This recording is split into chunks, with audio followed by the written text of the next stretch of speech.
Pretty nice, huh? It was so nice. They did it twice. Let's talk about it.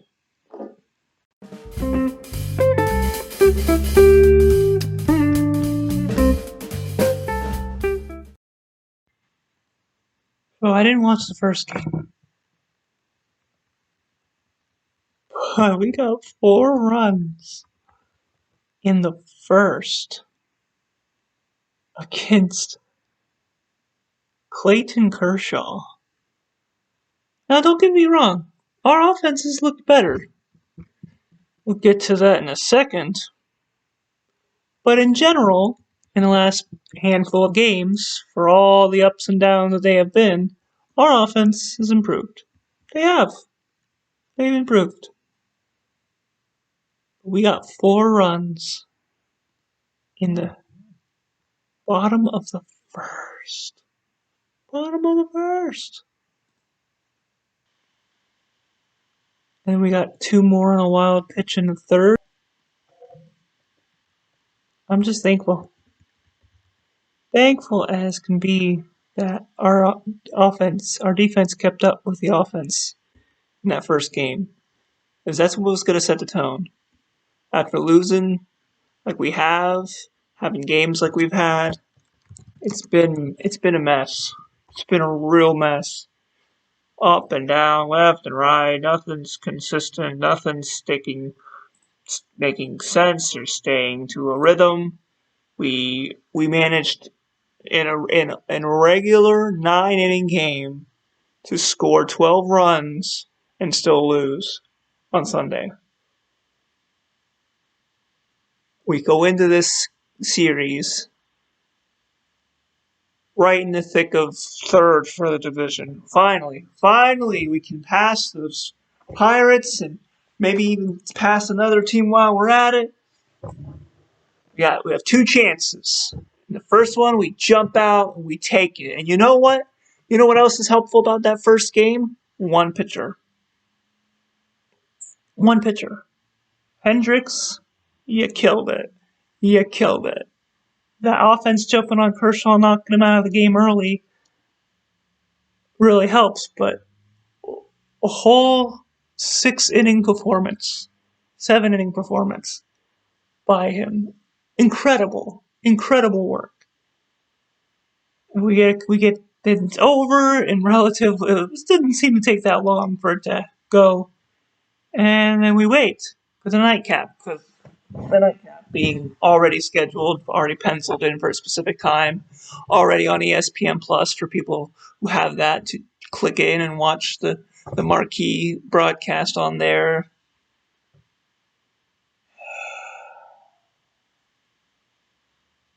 We just want to know that the team that's on that field, besides Chris Bryant, is trying, is consistent, is willing to work together and keep pushing through and keep fighting through everything that they are dealing with.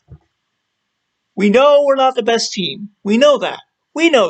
We, the fan base, are well aware that even before losing 2 of 3 to the Reds, losing to the Pirates repeatedly, that Sunday Night Baseball Braves game, we knew that this team was not good. But this team is not that bad either. I don't know what's going on. I don't know if it's something in their heads, or if it's the management, or if it's the planning. I mean, God, I know they're trying. Like, I know that beyond the shortcomings that this team has, that they're trying. But man, whatever you guys are doing, it would be nice if it could, find something. Now, obviously, we know it's baseball. There's 160 games. See, there's a lot of games. There's going to be stinkers, and there's going to be shootouts like Sunday, and there's going to be lopsided this, that, and the other. But this entire season, there's been inconsistency from this team. Offense finally decided to show up.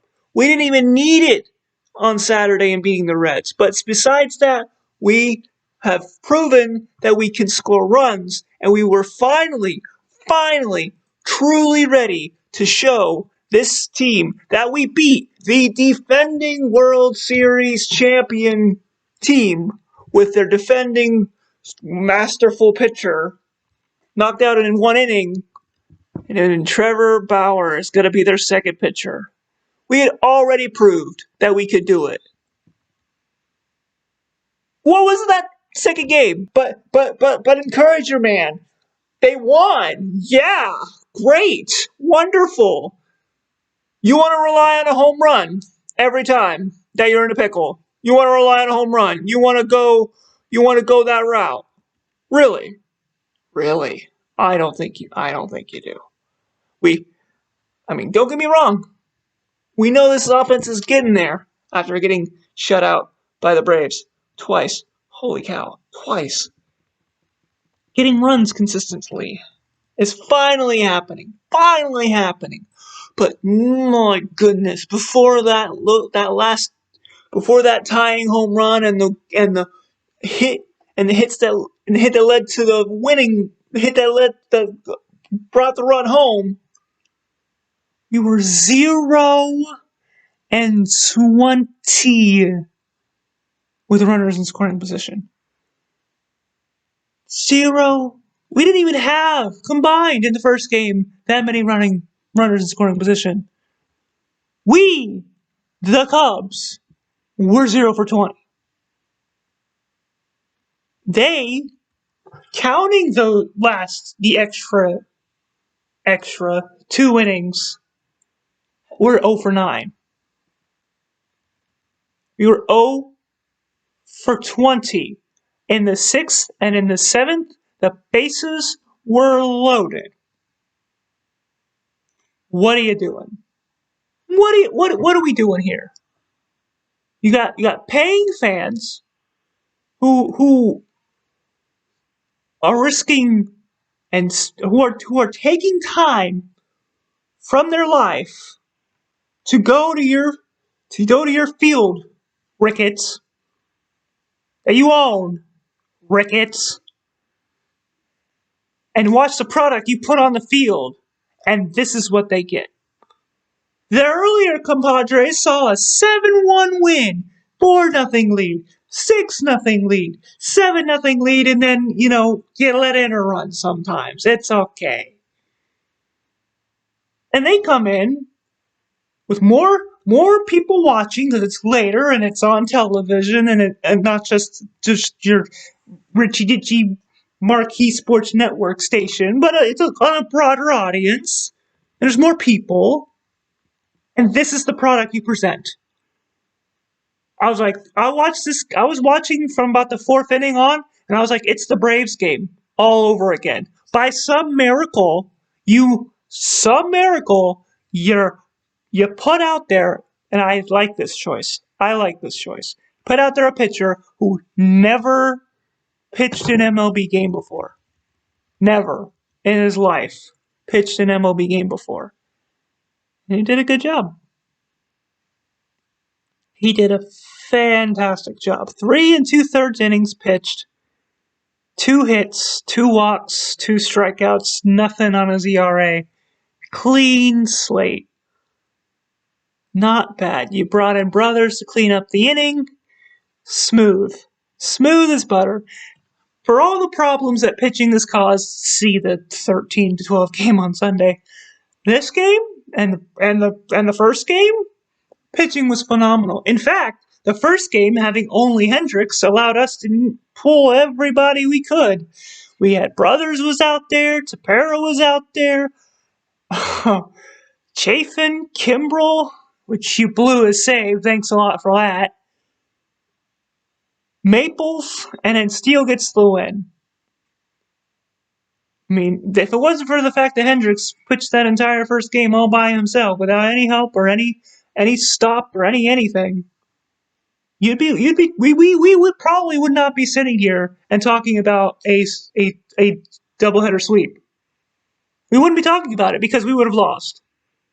Perrick would have been used, Kimbrel would have been used, Brothers would have been used, some of them would have been used, and we would have probably lost this game. Because the pitching held us in it. The pitching held us in it. You cannot blame the fact that our 1-0 lead became a 1-1 tie and a 3-1 deficit with that stupid rule. You can't blame Kimbrel for the score. You can't blame who was the one who got the other hit. Duffy, no. Maples for this runs. No.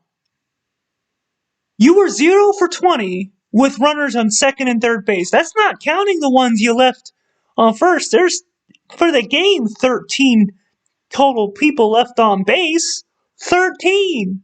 We could have won that game by the 5th inning. We had the bases loaded with 1 out. 2 innings in a row. The bases were loaded. They were do the play that you did to win the game in either one of those situations, and you wouldn't have needed to play 9 innings in a 7-inning game. This team has got to do better. You have to do better. You have to do better. Yes, I am very grateful and happy that we are now third. The Pirates are currently, their game is not quite ended yet, but they're not going to be able to catch us, and the Reds lost. So we are third in a wide open middle of the division.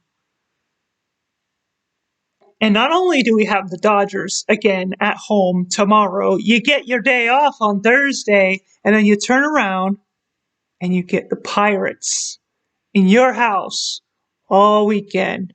Celebrate Mother's Day by beating them too. This is Wrigley Field that they're coming into. If they win, make them earn it.